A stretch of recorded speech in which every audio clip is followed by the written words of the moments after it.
I'm so hungry.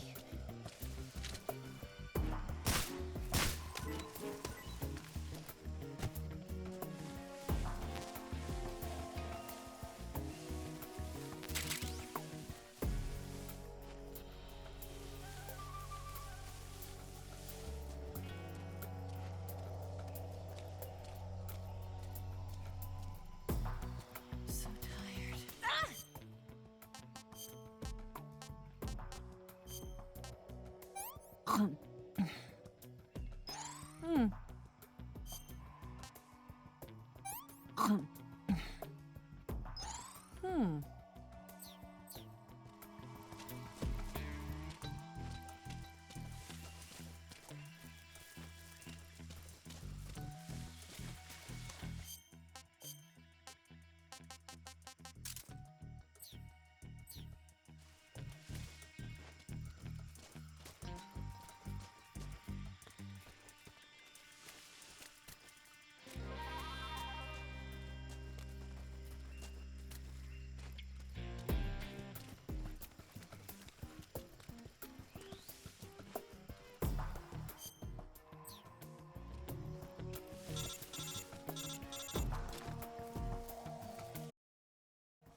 I saw something.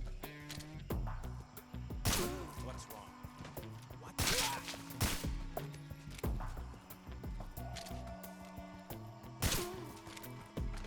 Huh? Who's that? I see him.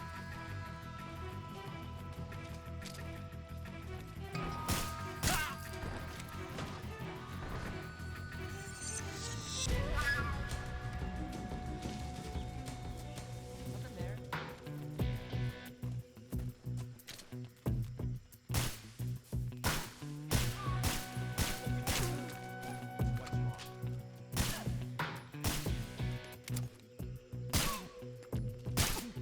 What's wrong? What's wrong?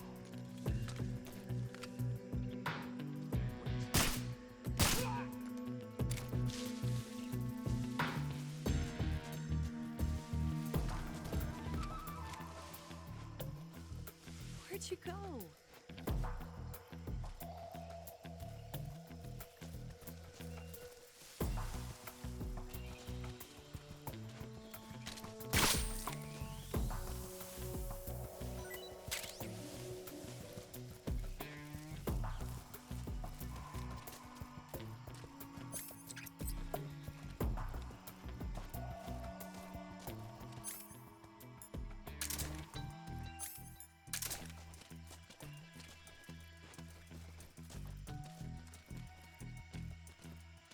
So tired.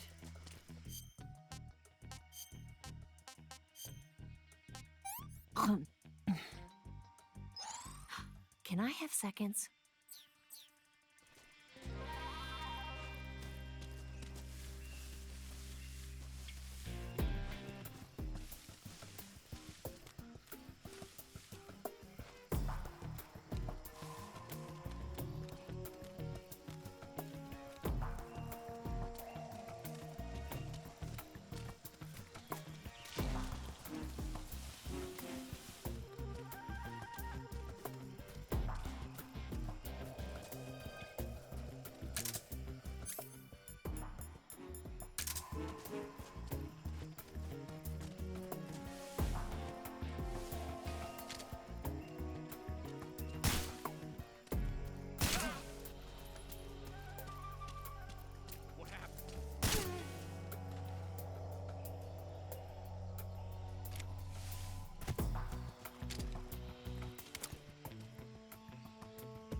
Come on, Snake.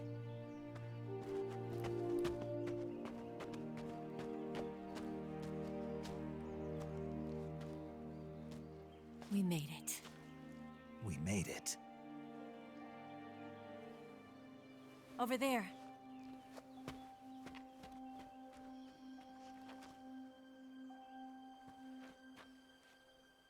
It's the boss, isn't it? I'll go get the wig ready to take off. Right. I'll leave you two alone. But come back in one piece, okay?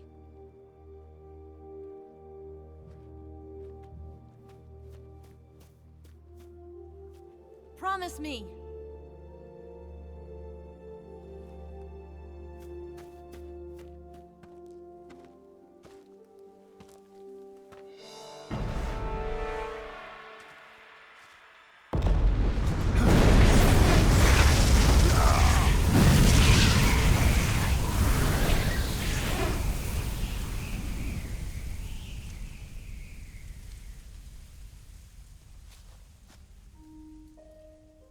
Life's end.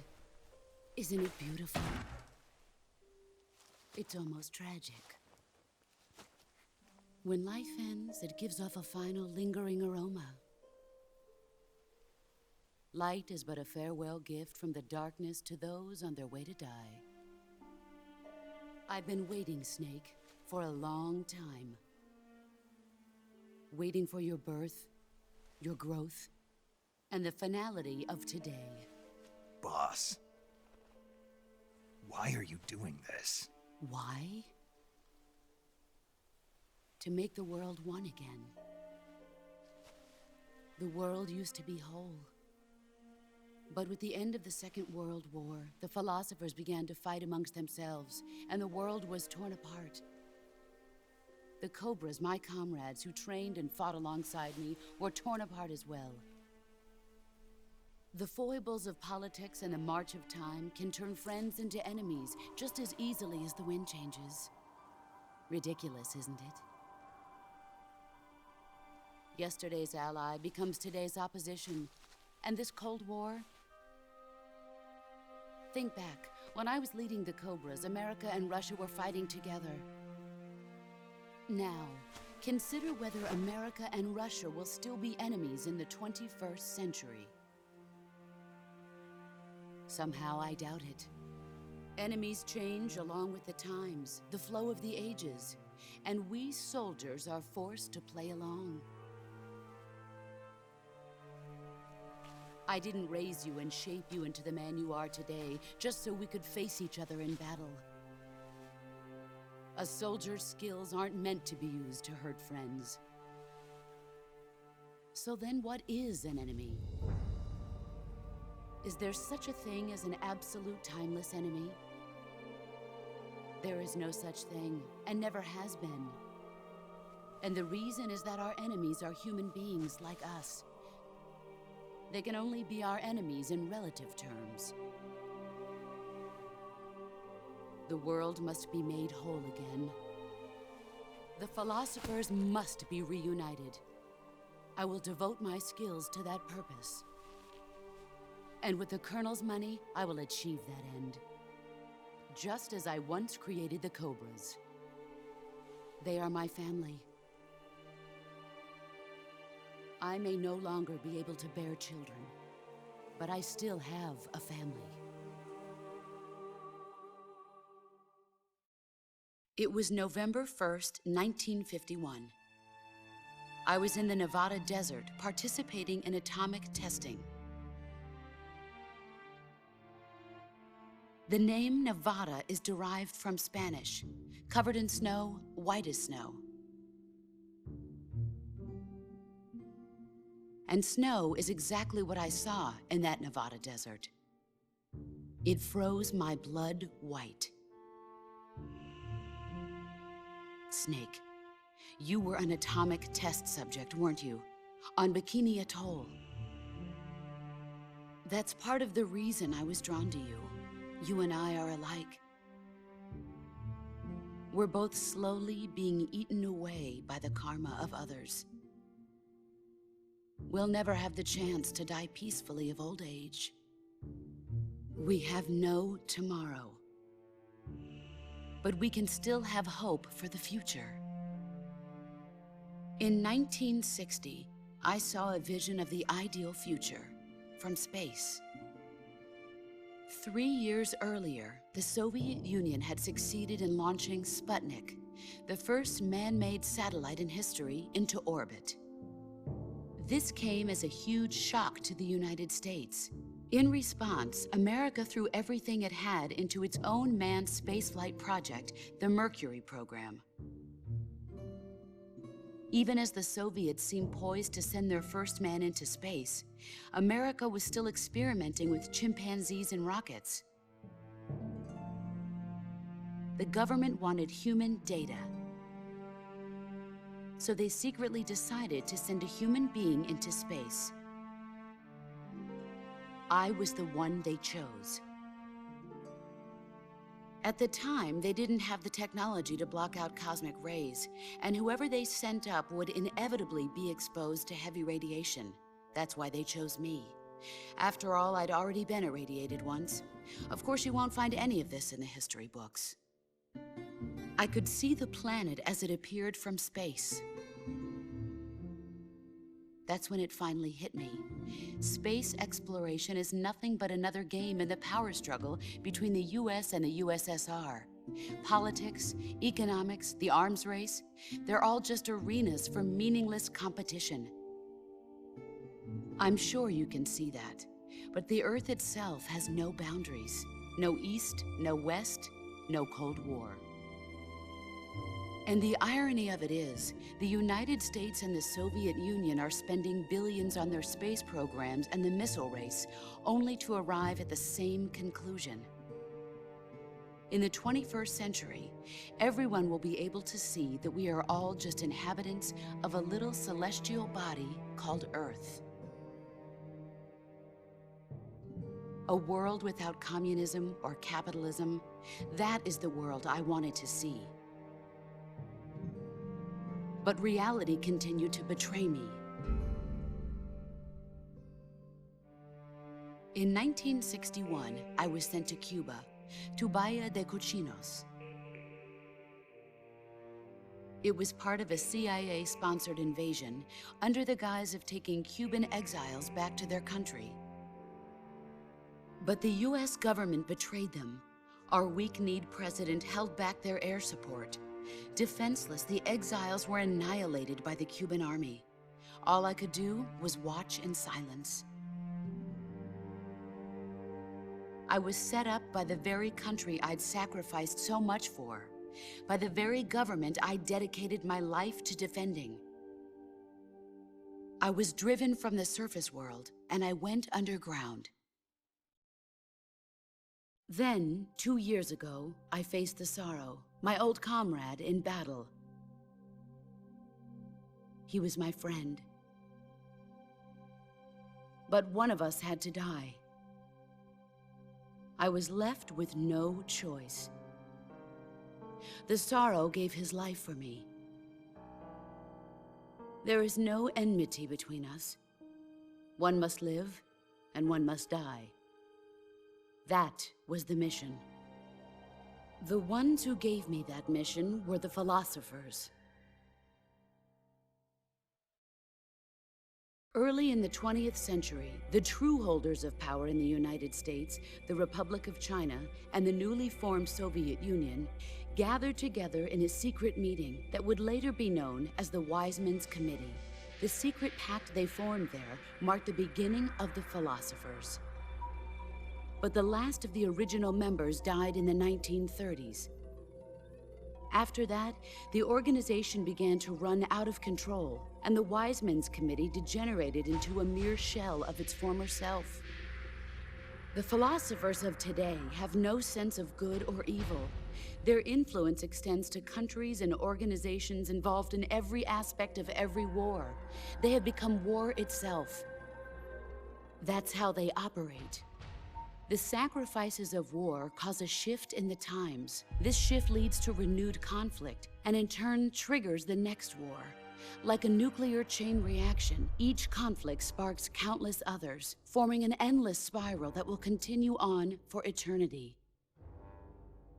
Do you understand what I'm saying, Snake? By consuming me and you, the philosophers intend to keep that cycle going forever. It was my father who explained all of this to me. He was one of them. You see, I am the last remaining child of the philosophers. But after he revealed the truth, my father was killed by that same shapeless, formless organization. And my father isn't the only thing the philosophers have taken from me. In June of 1944, the Cobras and I took part in the landing at Normandy.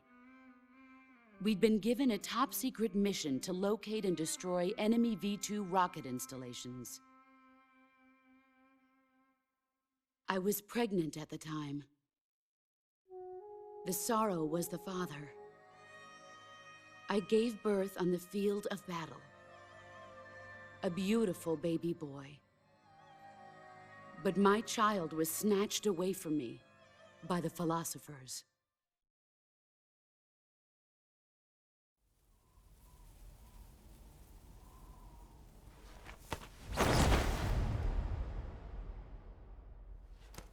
Look at this scar.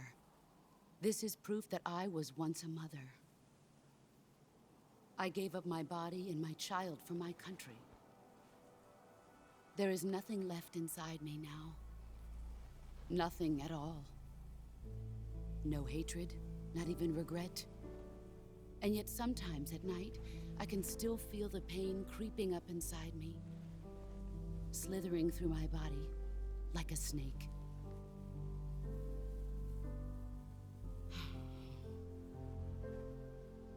I've never talked this much about myself before. Thanks. Thanks for listening to me.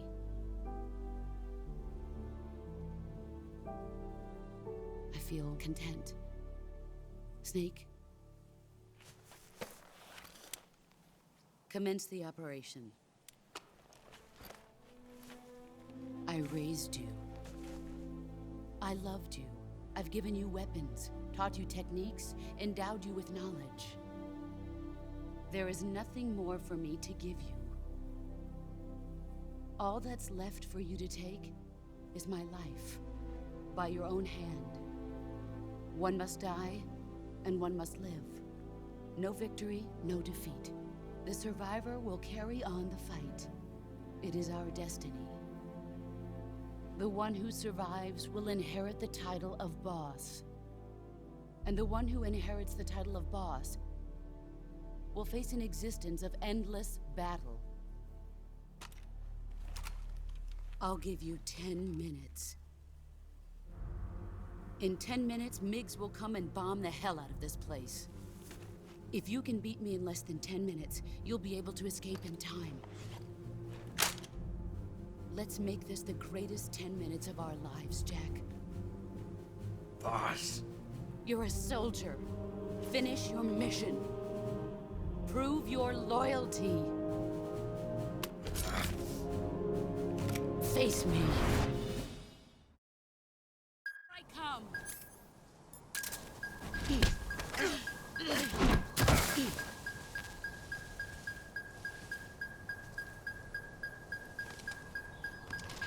Pathetic.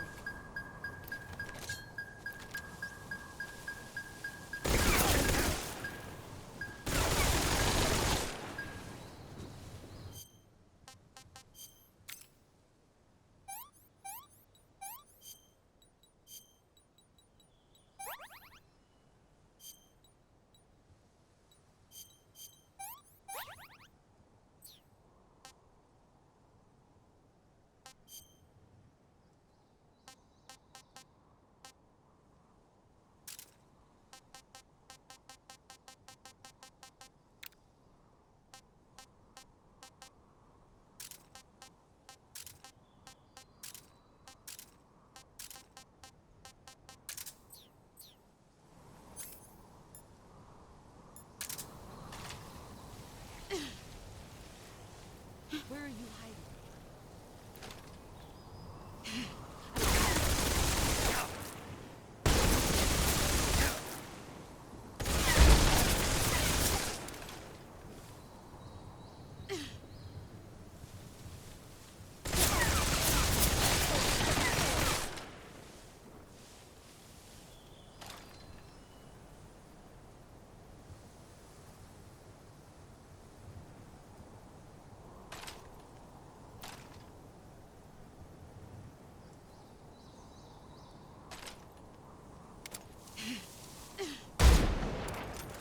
Where found you?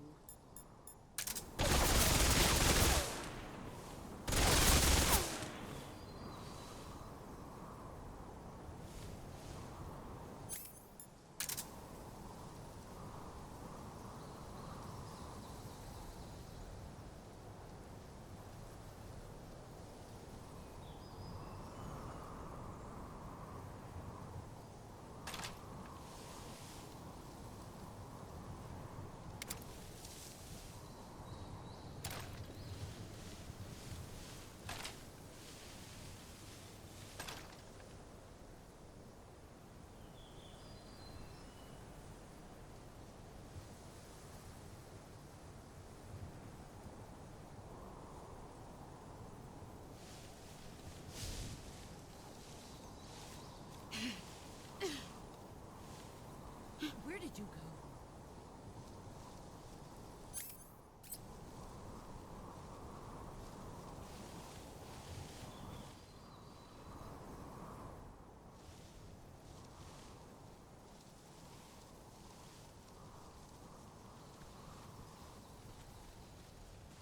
Damn, he was right here.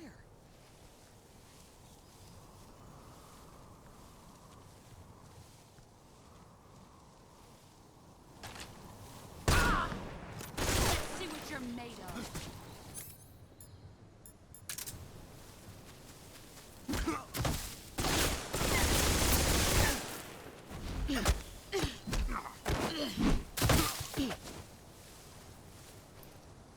I'm disappointed.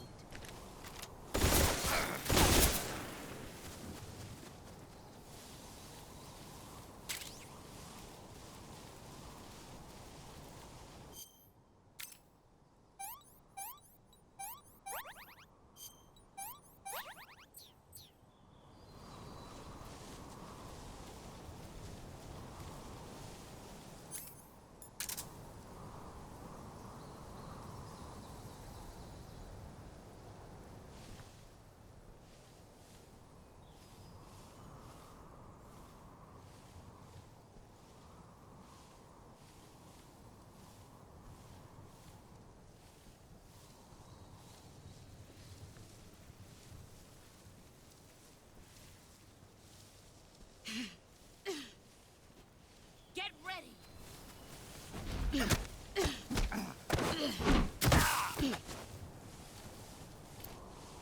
I'm disappointed.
take another bite. To you, I'm still in a dream, snake eater. Someday you go through the rain, and someday on a tree frog, this ordeal, the trial to survive. For the day we knew life, I give my life, not for honor, but One more for minute. you. In my time, there'll be no one else. Crime, it's the way I fly to you. I'm still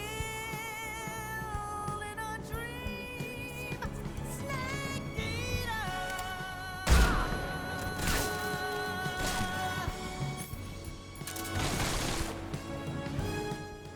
I'm still in a dream, snake eater.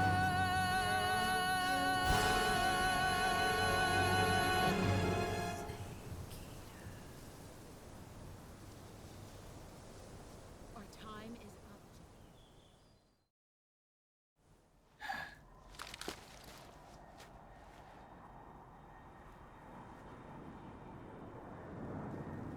This is the end.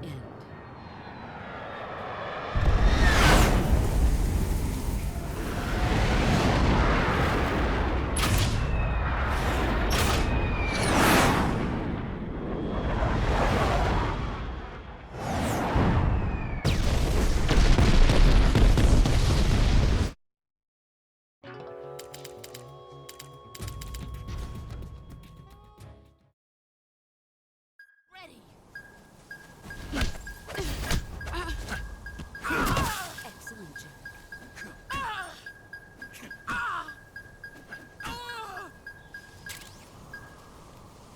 Get ready.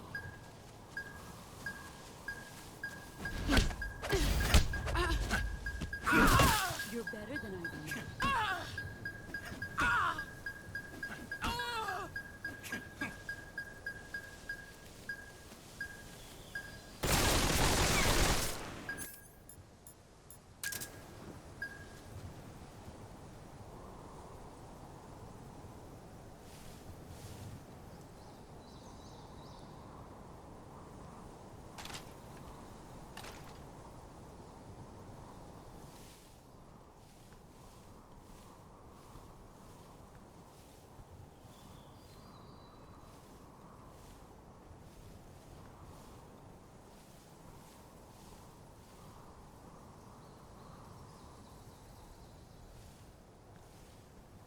He's gone.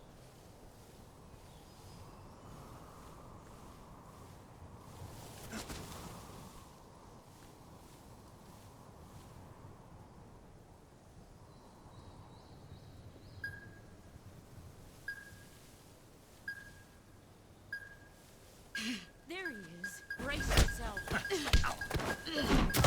I'm disappointed.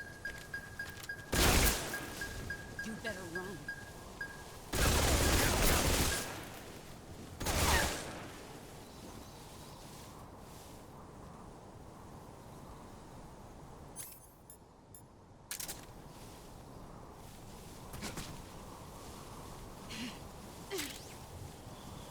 He's gone.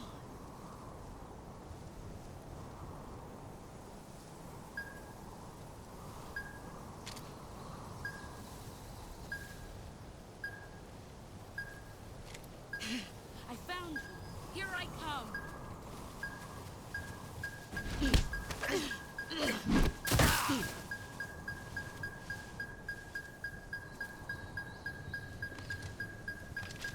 Nice try.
That's enough.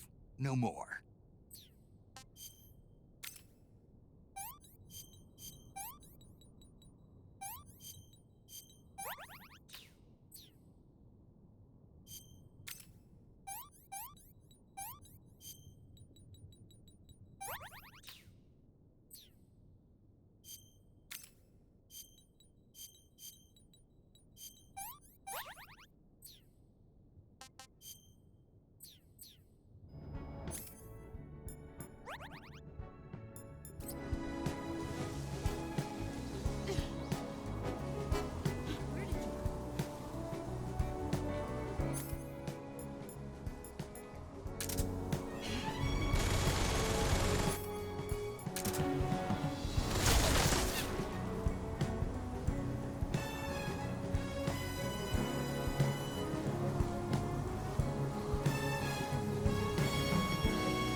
Get ready!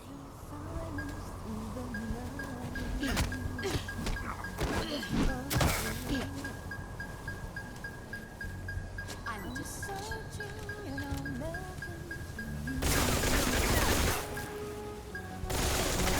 Fear in my heart, but you're so supreme.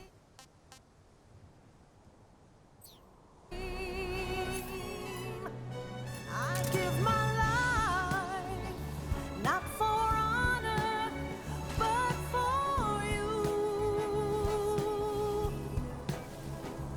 In my time, there's no one else. Crime, it's the way I fly to.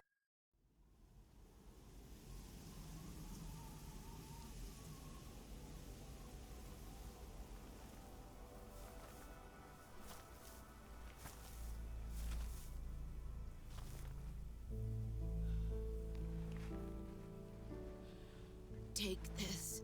Keep it safe.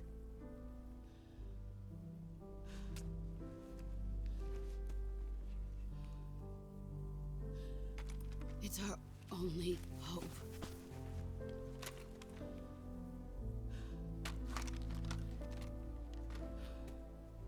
A patriot? Why are you giving me this? Jack. Or should I say, Snake. You're a wonderful man. Kill me. Kill me now. Do it.